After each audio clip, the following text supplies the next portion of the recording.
Assalamualaikum warahmatullahi wabarakatuh. Welcome back to my YouTube channel. Balik lagi bareng aku Bidan Cici. Seperti di judulnya, hari ini aku mau ngebagiin tips gimana caranya mengatasi mual dan muntah atau HEG pada ibu hamil maupun mual dan muntah pada ibu menyusui, atau bagi kalian yang tidak menyusui pun bisa jadi referensi ya. Bagi kalian yang baru aja gabung di YouTube channel aku, channel ini mengedukasi kalian tentang healthcare, baby care, tips, dan review. Yang belum subscribe, jangan lupa subscribe dulu. Yang udah subscribe, jangan lupa like, comment, share, dan bunyi loncengnya. Thank you so much. Sebelum ke videonya, aku mau share pengalaman aku dulu gimana perjalanan aku dengan mual dan muntah ini. Sejak hamil anak pertama, morning sickness atau hiperemesis gravidarum ini nggak bisa aku hindarin. Dan aku pernah bikin video sebelumnya tentang HEG, dimana kalian bisa ngecek videonya di sini. Dan alhamdulillahnya aku tidak sampai dirawat ke rumah sakit. Memang dari sebelum aku hamil, dari sebelum aku menikah pun, aku mempunyai masalah dengan lambung karena aktivitas aku sebagai seorang tenaga kesehatan yang nggak bisa teratur makannya karena dinas malam dan juga paginya itu biasanya dibanding sarapan aku lebih memilih untuk tidur, which is itu pengaruh banget sama aku sampai sekarang. Karena aku lumayan akrab nih sama masalah lambung ini, insya Allah aku akan ngebagiin tipsnya menurut pengalaman pribadi aku ya. Jadi ini bisa kalian terapin juga di rumah. Oke, sekarang kita langsung ke tipsnya.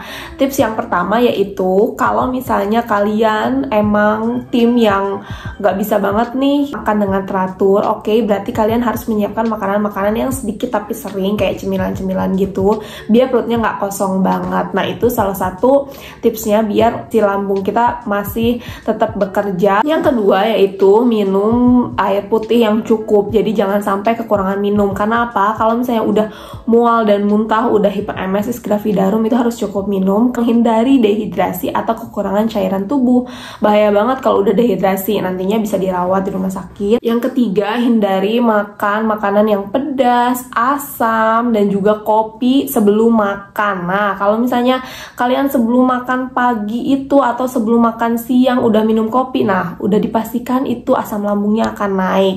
Dan juga jangan sering-sering makan makanan yang terlalu pedas dan juga asam, itu juga bisa mengakibatkan asam lambungnya naik atau perutnya jadi melilit gitu ya. Tapi biasanya kalau ibu-ibu hamil itu enak banget ya makan makanan yang asam dan juga makan makanan yang pedas biar segar. Nah, kalau udah terlanjur banget nih asam lambungnya naik dan perutnya nggak enak, biasanya aku mengonsumsi obat. Nih, bisa kalian lihat ini stok obat lambung aku. Di antaranya ada juga vitamin-vitamin yang aku koleksi sebelumnya. Jadi harus banget aku minum sebelum makan biar mah aku nggak kambuh. Dan juga pas pengobatan untuk HEG. Tapi tahu nggak sih, setelah aku ketemu produk Freshma ini, aku udah nggak lagi minum obat-obatan ini. Kalian bisa lihat obat-obatannya masih penuh.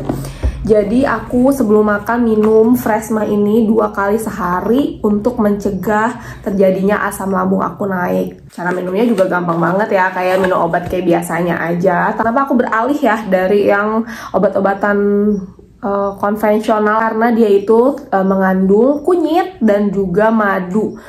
Kalian udah tahu banget kan kalau madu itu bagus juga buat lambung. Nah, sebaiknya kalau misalnya kalian punya mah itu pagi-pagi banget minum madu kan, 1 sendok makan. Nah, bisa diganti nih pakai Freshma ini biar perutnya lebih bersahabat. Bismillahirrahmanirrahim. Rasanya juga friendly banget karena ada kandungan madunya, dan aku juga suka banget kunyit. Kalian kalau misalnya tahu ya, jadi aku suka makan nasi pakai kunyit lalapannya. Jadi orang Sunda banget harus ada lalapan. Tips yang selanjutnya yaitu hindari makan sebelum tidur. Karena apa? Karena waktunya tidur itu biasanya lambungnya istirahat. Kalau misalnya kita makan sebelum tidur, lambungnya jadi nggak ada waktu istirahat, terus aja ngadon atau terus aja memproses makanan yang sudah kita makan sebelum tidur tadi. Dan tips yang kelima yaitu jangan juga merokok. Kenapa sih kita nggak boleh ngerokok? Karena ngerokok itu dia mengurangi efektivitas otot yang biasanya mempengaruhi aktivitas si asam lambung tadi. Makanya kalau misalnya nggak mau asam lambungnya naik, jangan ngerokok ya.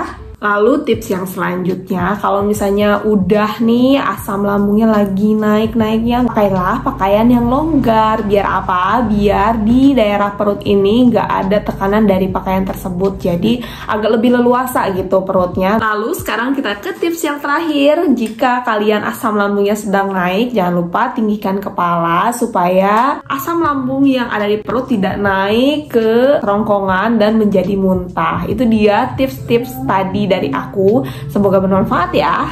Terima kasih sudah menonton video aku sampai habis. Dukung videonya dengan klik like, comment, share, dan juga subscribe. Jangan lupa bunyi loncengnya untuk mendapat update video-video terbaru. Terima kasih. Wassalamualaikum warahmatullahi wabarakatuh. See you.